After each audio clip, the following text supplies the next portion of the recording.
પાટીલ સાહેબ હોય મોદી સાહેબ હોય એ ભગત મોદી સાહેબ કરાવવું છે ભાઈ મોબાઈલ બધા વાઇબ્રેટ કરો वो तो बंद कर दो स्विच ऑफ મોબાઈલ બંધ કરો. હાલો એટલે વિડિયો ઉતારો સ્ટેજ બનાવ્યું છે કે ભાઈ સાહેબ છે તમારા રાકેશભાઈ સાહેબ છે ચૌધરી સાહેબ છે એમના નીચેના કોઈ સ્ટાફ હશે બરાબર બધા એ જુદા જુદા બધા દરેક ઈશ્વર સ્ટેજ બનાવ્યું છે એમ તમે જેમ પેલી ખેતીમાં કહ્યું તમને કે ઈયળ બધું ખાવા માટેનું પણ એને પણ કુદરતી જીવ આપ્યો છે એનો જીવ એનો પાછળ લેવા માટે પક્ષી છે બરાબર પણ આપણે શું કરી રહ્યા છે એને નાશ કરવા માટે દવાઓ છંટકાવ કરીને એ કરી રહ્યા છે તો આપણે એનાથી બહાર આવવા માટે શું કરવું પડશે હવે અહીંયા વાલ્મી શું છે WALMI water and land management institute જળ અને જમીન વ્યવસ્થા ગુજરાતીમાં જળ અને જમીન વ્યવસ્થા પાણીનો બચાવ કરવાનો અને પાણી એ કરવાનો હવે આજકાલમાં જે પહેલા છે તમારે તો ત્યાં પાણી મળવા લાગે હજાર ફૂટે પાણી છે 800,000 ફૂટે છે ને પાણી અમારે અહીંયા 30 ને 40 ફૂટે પાણી છે એનું કારણ છે કે હા ભાઈ રાકેશભાઈ સાહેબ આ બધાને એક તમે બધા લિસ્ટ છે ને તમે લખીને લખવા મળજો પછી એમને સહી કરાવી દેજો બરાબર કે એ જુદા જુદા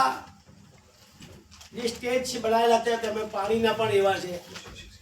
કે દરેક જગ્યાએ કોઈ 1000 ફૂટ છે અમારે 30-40 ફૂટ છે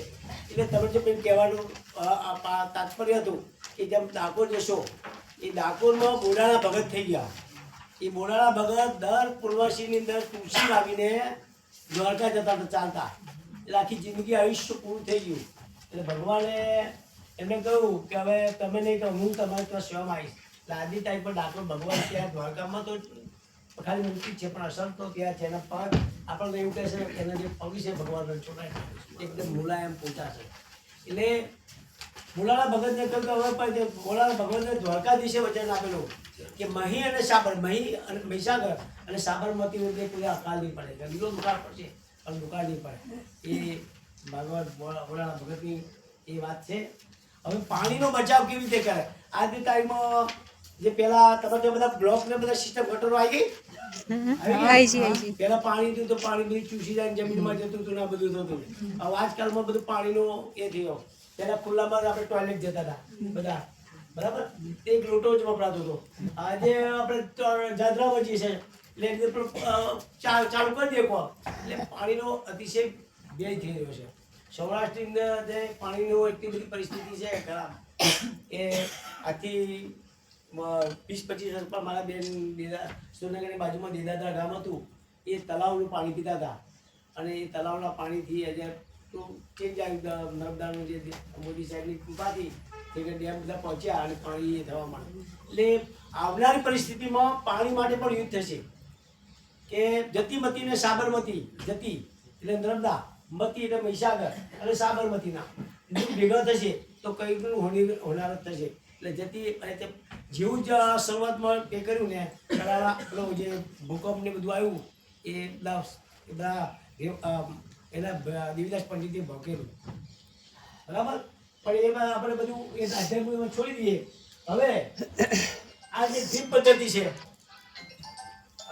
ટપક પદ્ધતિ છે તે ખેડૂતો જીજીઆરસી એ ગવર્મેન્ટ યોજના છે એ બધા તમને સબસિડી આપે જીજીઆરસી ટપક પદ્ધતિ માટે આ ટપક પદ્ધતિ માટે શા માટે કે આ તમે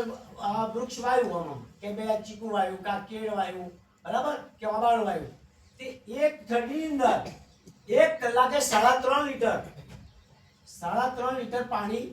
થાય હવે તમે પાણી છૂટું આમાં પાણી આપો તો આ બધું પાણી આમાં જાય એટલે પાણીનો વ્યય થયો એની અંદર બધો ઘાસચારો થયો કે ના થયો એટલે તમારે આ ડ્રીપ પદ્ધતિ સરકાર આપી રહી છે લાભ તો એને ડ્રીપ પદ્ધતિ અપનાવવા જોઈએ બરાબર અને બહેનો માટે ઘણી બધી યોજના છે માનવ ગરીબમાં યોજના બધી ઘણી બધી યોજના છે પણ કોઈ લાભ લેવા માટે તૈયાર નથી પછી તમારે ગ્રીન હાઉસ ને નેટ હાઉસ આ ગ્રીન હાઉસ બનાવવું હોય તો એના માટે આ ગ્રીન હાઉસ આમાં તૈયાર આખું થઈ જાય તો આની અંદર ગ્રીન હાઉસની અંદર જે છોડવા થાય દરવાડી વાળી એ દરવાડીમાં તમારે એવી સારી આવક થઈ શકે નર્સરી એની અંદર નર્સરીમાં તમે ઓબાની કલમ કરી શકો, દરેક પ્રકારની કલમો કરી છે. તમારે નેટ હાઉસ પણ એ ગવર્મેન્ટની એ સ્કીમ છે તે બની શકાય. રહી વાત આ ડ્રીપની વાત તમને કહી કે એની અંદર એક ટેન્ક આવે, ટેન્કની અંદર બધી રેતી નાખેલી હોય.